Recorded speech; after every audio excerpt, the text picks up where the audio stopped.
नमस्कार, मैं सुधीर चौधरी। तो दोस्तों, अभी के टाइम में दो देशों की बौखलाहट देखने लायक है, जिसमें पहला तो है अमेरिका और दूसरा है पाकिस्तान। जी हां, पाकिस्तान तो भारत को देखकर बौखलाए हुए हैं, ये तो ठीक था, लेकिन अमेरिका बौखला रहा है। ये समझ नहीं आता। ऐसा इसलिए क्योंकि इन दोनों को सबक सिखाने के लिए तालिबान का एक ऐसा शख्स भारत आ चुका है जिसे सपने में भी अमेरिका नहीं चाहता था कि वो भारत आए। और पाकिस्तान को तो पहले ही मालूम था कि अगर ऐसा होता है तो उनकी ऐसी की तैसी होने वाली है। लेकिन अंत में क्या हुआ कि ना तो अमेरिका का प्रतिबंध काम आया और ना ही पाकिस्तान की साजिशें, बल्कि वह शख्स इस समय भारत आ ही चुका है। हम बात कर रहे हैं हमारा दोनों का समय धारा रहे हैं अफगानी विदेश मंत्री आमिर खान मुत्तकी की, जो कि फिलहाल में तालिबान के विदेश मंत्री हैं और 9 अक्टूबर से ही भारत में आए हुए हैं। लेकिन पहली बात तो यह, भारत में आए हैं, इस खबर में ही अमेरिका और पाकिस्तान में सनसनी मचा दिया था। लेकिन अब और भी ज्यादा सनसनी मच गई जब भारत में आकर तालिबान ने पाकिस्तान को धमकी दे दिया है। और उसके साथ साथ यह खबर आ रही है कि भारत तालिबान के साथ एक टेक्निकल मिशन पर आगे बढ़ चुका है। तो आइए पूरी अपडेट को समझते हैं इस वीडियो में। लेकिन उससे पहले, अगर आप चाहते हैं कि भारत की आवाज पूरी दुनिया तक पहुंचे और हमारा देश हर क्षेत्र में आत्मनिर्भर बने, तो इस वीडियो को लाइक करें और सब्सक्राइब बटन दबाकर इस चैनल को सब्सक्राइब करें।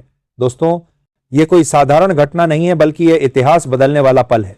दरअसल पिछले दिनों 9 अक्टूबर को जब तालिबान के विदेश मंत्री भारत पहुंचे तो पूरी दुनिया की नजरें इस यात्रा पर टिक गई, क्योंकि यह कोई मामूली दौरा नहीं था, बल्कि दक्षिण एशिया की पूरी राजनीति को जड़ से झकझोर देने वाला कदम साबित हो रहा है। अफगानिस्तान की सत्ता पर दोबारा काबिज होने के बाद तालिबान के किसी बड़े नेता का यह पहला भारत दौरा है और इस दौरे ने कूटनीति के कई बंद दरवाजों को खोलने का संकेत दे दिया है। सोचिए दोस्तों, वही तालिबान जिसे अमेरिका दुश्मन मानता है, वही तालिबान जिसे पाकिस्तान अपनी जागीर समझता था, आज भारत की धरती पर खड़ा है और भारत के साथ हाथ मिला रहा है। भारत ने तालिबान प्रतिनिधिमंडल के साथ बैठकर वह काम किया है जो अब तक किसी ने करने की हिम्मत नहीं दिखाई, क्योंकि भारत जानता है कि अफगानिस्तान एशिया के दिल में है और वहां की स्थिरता ही भारत की सुरक्षा का पहला मजबूत किला है। यही वजह है कि भारत ने इस यात्रा के साथ ही अपने अफगानिस्तान की राजधानी काबुल में मिशन को फिर से दूतावास स्तर पर अपग्रेड करने का बड़ा ऐलान कर दिया। और हाल ही में आई रिपोर्ट्स में बताया जा रहा है कि भारत इस अपग्रेडेशन को टेक्निकल मिशन की तरह लेकर चल रहा है। और इस बात का खुलासा खुद जयशंकर जी ने किया है, जो साफ इशारा करता है कि नई दिल्ली अब सीधे तालिबान से बातचीत के लिए तैयार है और दोनों देश एक नए रिश्ते की शुरुआत कर रहे हैं। और आप अपनी स्क्रीन पर भारत के विदेश मंत्री एस जयशंकर जी को तालिबान के विदेश मंत्री आमिर खान मुत्तकी से हाथ मिलाते हुए देख सकते हैं, जो कि पिछले दिन की ही प्रक्रिया है। और यह तस्वीर अपने आप में बहुत कुछ कह देती है। और जो सबसे कमाल की और चौंकाने वाली बात देखने को मिली वो ये है कि तालिबान ने भी इस यात्रा में ऐसा बयान दिया जिसने पाकिस्तान की धड़कनें तेज कर दी, उनके होश उड़ा दिए। उन्होंने साफ साफ शब्दों में कहा कि अफगानिस्तान की जमीन भारत या किसी और देश के खिलाफ आतंकवाद के लिए इस्तेमाल नहीं होगी। यानी तालिबान अब खुद को एक जिम्मेदार शक्ति के रूप पर में दुनिया के सामने दिखाना चाहता है। और यह संदेश पाकिस्तान के लिए किसी भयंकर झटके से कम नहीं है, क्योंकि पाकिस्तान हमेशा से अफगान धरती को अपने गंदे हित में इस्तेमाल करता आया है, वहां से आतंकवादी भेजता रहा है। यहां तक कि खबरें तो बता रही हैं कि अफगान के फॉरेन मिनिस्टर ने भारत की पवित्र धरती पर खड़े रहकर पाकिस्तान को सीधी वार्निंग भी दी है, धमकी भी दी है। लेकिन सवाल यह उठता है कि भारत के हित में कौन सी बड़ी डेवलपमेंट सामने आई है जो इतनी महत्वपूर्ण है। तो देखिए, पहली बात तो यह है कि बैठक में तालिबान ने भारत से विनम्र अनुरोध किया कि अटारी वाघा बॉर्डर को अफगान व्यापार के लिए खोला जाए, ताकि अफगानिस्तान के व्यापारी फिर से भारतीय बाजारों से जुड़ सकें और दोनों देशों के बीच व्यापार फिर से शुरू हो। सोचिए जरा, कभी जो तालिबान भारत के खिलाफ पाकिस्तान की भाषा बोलता था, आज वही तालिबान भारत के दरवाजे पर विनम्रता से खड़ा होकर व्यापारिक रिश्ते को नेक्स्ट लेवल पर ले जाने की बात कर रहा है। यह बदलाव अपने आप में कितना बड़ा है।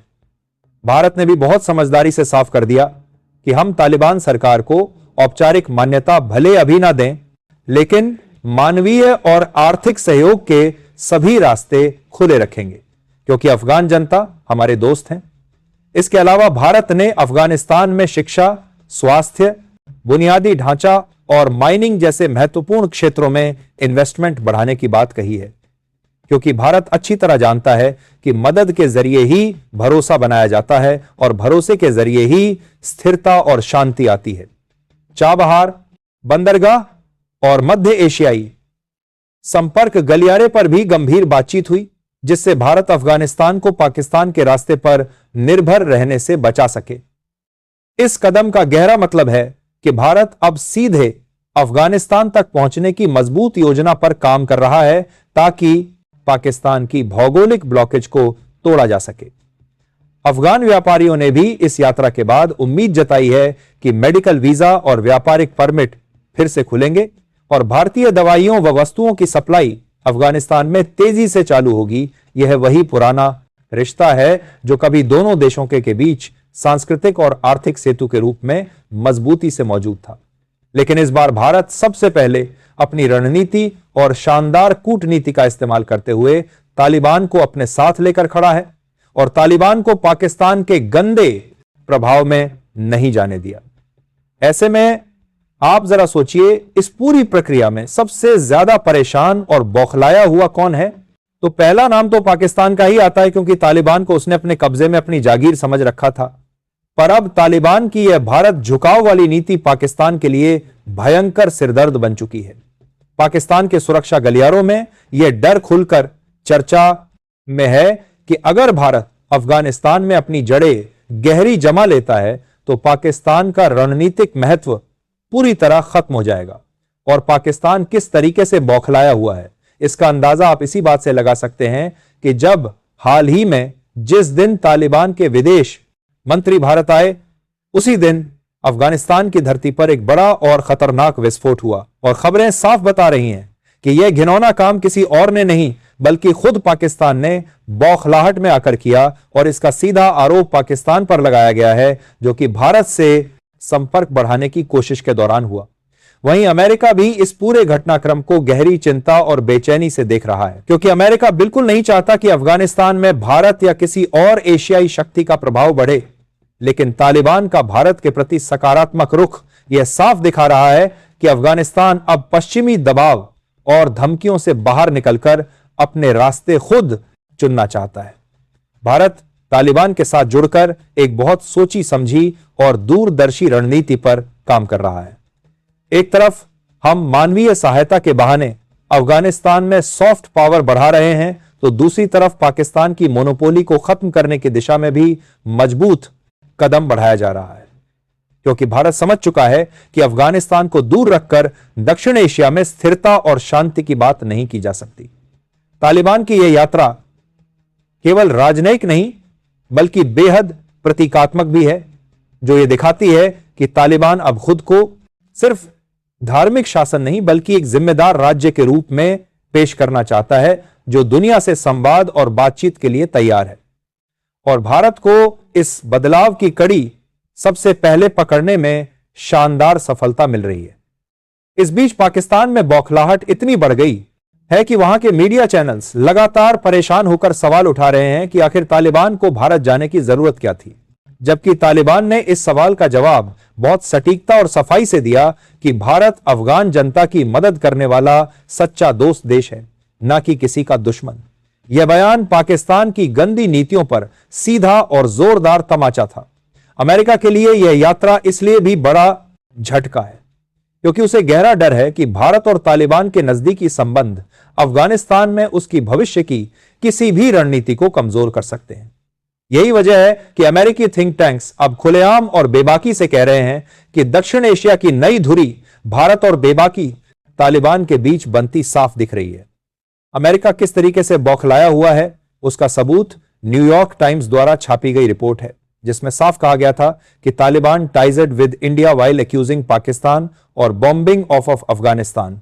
कुल मिलाकर तालिबान विदेश मंत्री की भारत यात्रा ने एशियाई राजनीति की पूरी दिशा ही बदल दी है। एक तरफ भारत अपनी शानदार कूटनीतिक चालों से दक्षिण एशिया के नए समीकरण बना रहा है, तो दूसरी तरफ पाकिस्तान और अमेरिका इस तेजी से बदलते परिदृश्य को देखकर बेहद असहज और परेशान महसूस कर रहे हैं।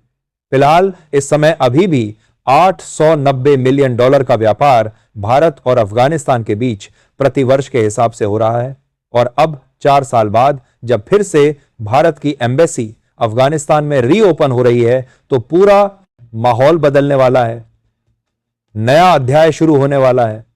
तो दोस्तों, अब सवाल यही है कि क्या यह भारत अफगान रिश्ते भविष्य में दक्षिण एशिया की स्थिरता का नया अध्याय लिखेंगे या फिर यह रिश्ते किसी और भू राजनीतिक टकराव का आगाज करेंगे?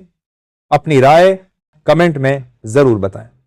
दोस्तों, यह थी आज की पूरी अपडेट जो काफी रिसर्च और मेहनत के बाद आपके सामने रखा गया है। और दोस्तों, जाते जाते एक छोटी सी हेल्प कर दीजिए, इस वीडियो को एक लाइक करके अपने दोस्तों तक शेयर करके हमारी मेहनत को सपोर्ट कर दीजिए। धन्यवाद।